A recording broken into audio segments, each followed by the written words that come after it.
Right में दिया, शिक्षा का अधिकार भी फंडामेंटल राइट में दिया। फूले दंपति जिस घर में रहते थे उस घर का नंबर था 395। साहब ने जब संविधान बनाया तो अपने गुरु को समर्पित करते हुए संविधान में 395 आर्टिकल देकर करके अपने गुरु को समर्पित किया। फूले और सावित्रीबाई फूले को राष्ट्रपिता या राष्ट्रमाता इसलिए कहते हैं कि ये ऐसे दंपति हैं जिन्होंने अपने शिक्षा के माध्यम से सभी जाति धर्म वालों को इन्होंने पढ़ाया।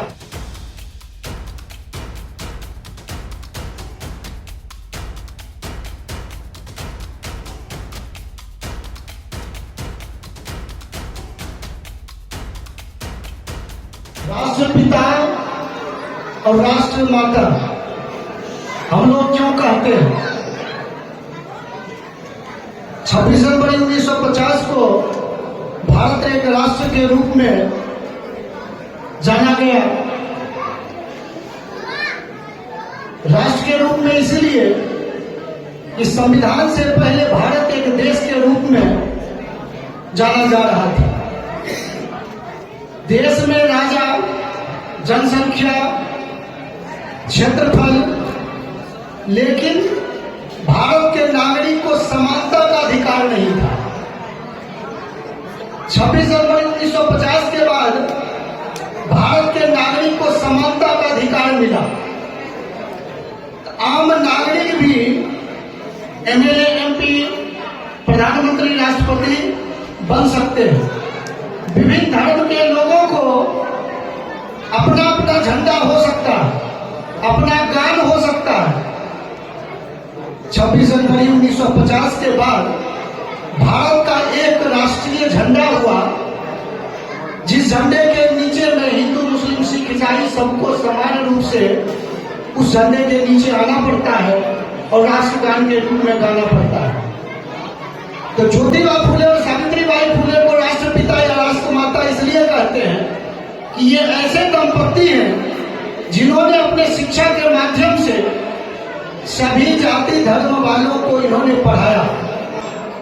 1 जनवरी 1848 को जब पहला स्कूल खोले थे उसमें 6 महिला पहले बैच में एडमिशन लिया, जिसमें 6 में से 4 ब्राह्मण थी और 1 मराठा थी और 1 धनगर समाज से थी। तो वो ब्राह्मण के प्रति भी उनका समान भाव था और सबों को समान रूप से शिक्षा देते थे। महिला मंडल की स्थापना करने के बाद जब उन्होंने एक आयोजन किया था तो अपने मंच पर सावित्रीबाई फूले ने सभी जाति के महिलाओं को समान रूप से बैठने का अवसर दिया।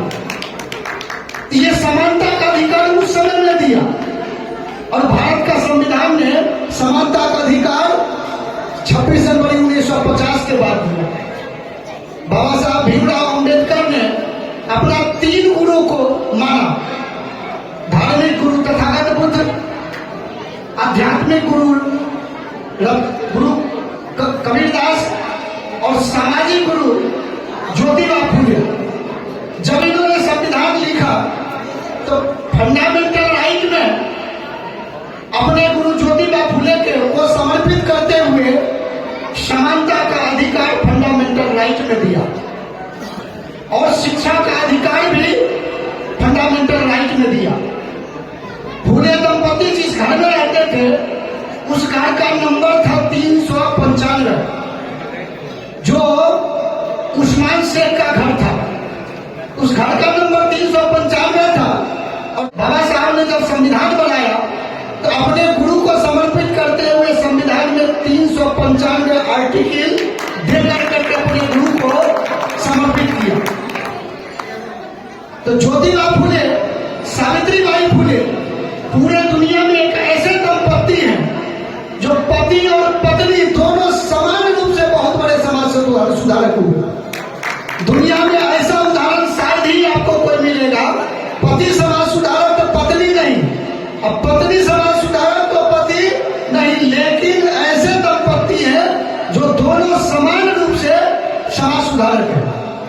ज्योतिबा फूले की मृत्यु जब होती है उस समय की व्यवस्था के अंतर्गत फूले दंपति को अपना कोई औलाद नहीं था, इनको मुखाग्नि देने का प्रश्न उठा कि इनका अपना कोई औलाद नहीं है, तो ज्योतिबा फुले को मुखाग्नि कौन देगा?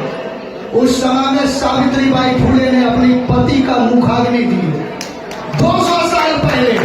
समझिए, आज भी हमारे घर की महिला शमशान घाट में आज भी नहीं जाती है, और वह सावित्रीबाई फुले ने अपने पति की मुखाग्नि उस समय में दिया। कितनी बड़ी बात है। ज्योतिबा फुले को अपना औलाद नहीं हो रहा था, उनके पिताजी ने ज्योतिबा फुले को कहा, ज्योति तुम्हें अपना कोई औलाद नहीं हो रहा, ऐसा कर तुम कोई दूसरी शादी कर ले। उस पर ज्योतिबा फुले ने अपने पिताजी को कहा, पिताजी हो सकता है जो कमी आप मुझ में देख रहे हैं, जो कमी आप सावित्री में देख रहे हैं, हो सकता है वह कमी मुझ में हो। ऐसा करते हैं, हम सावित्री की दूसरी शादी कर देते हैं। बताइए, इतनी बड़ी बात कहने वाला आज भी कोई है पुरुष जो अपनी पत्नी को कहे हम उसकी दूसरी शादी कर देते हैं? और जब सावित्रीबाई फुले ने अपनी पति को कहा कि हमें मुखाग्नि देने वाला अपना कोई संतान नहीं है, आप दूसरी शादी कर ले, उस पर ज्योतिबा फुले ने सावित्रीबाई फुले को कहे, तुम क्यों चिंता करती हो हमारे अपने पुत्रों के बारे में? एक दिन वह समय आएगा जब पूरे इंडिया में मेरे इतने पुत्र होंगे जो मेरे मरने के बाद भी वो हमारी जयंती मनाएंगे। और आज यह समय आ गया है जब उनका पुत्र बेटा बेटी बन करके हम लोग यहाँ पर मौजूद हैं। हम लोग उनको राष्ट्रपिता कहते हैं, राष्ट्रमाता कहते हैं। एक तरफ और भी मैं आपको ध्यान दिलवाता हूँ, देखेंगे जब कभी किसी बच्चे का जन्म होता है ना, आए दिन सभी लोग उस बच्चे का जन्मदिन मनाते हैं, लेकिन रियल में गौर कीजिए, जिस दिन उस बच्चे का जन्म हुआ उसी दिन एक माँ का भी जन्म हुआ। उससे पहले वो माँ नहीं थी, वो सिर्फ पत्नी थी। उस बच्चे का जन्म हुआ, उस बच्चे का जन्मदिन उसी दिन उस माँ का जन्मदिन। इसका मतलब क्या है? माँ और बेटे दोनों का जन्मदिन एक ही दिन है कि नहीं है? हम लोग सिर्फ क्या करते हैं? उस बच्चे का जन्मदिन मनाते हैं। बस यही बात मैं आप लोगों को कहता हूँ, आज यदि राष्ट्रमाता सावित्रीबाई फुले का जन्मदिन है तो हम सब लोग भी आज से अपने आप को राष्ट्र बेटा और राष्ट्र बेटी बनने के लिए तैयार हो जाइए। या दोनों जन्मदिन एक ही दिन है, राष्ट्रमाता का और राष्ट्र बेटा बेटी का जन्मदिन। इस तरह से हम लोग समर्पित होंगे। राष्ट्रमाता तो बना दिए, हम लोग भी राष्ट्र बेटा बेटी बनने के लिए तैयार हो जाइए। आप सबों को धैर्यपूर्वक सुनने के लिए बहुत बहुत साधुवाद। एक बार पूरा आप सभी लोगों को मेरा नमस्कार।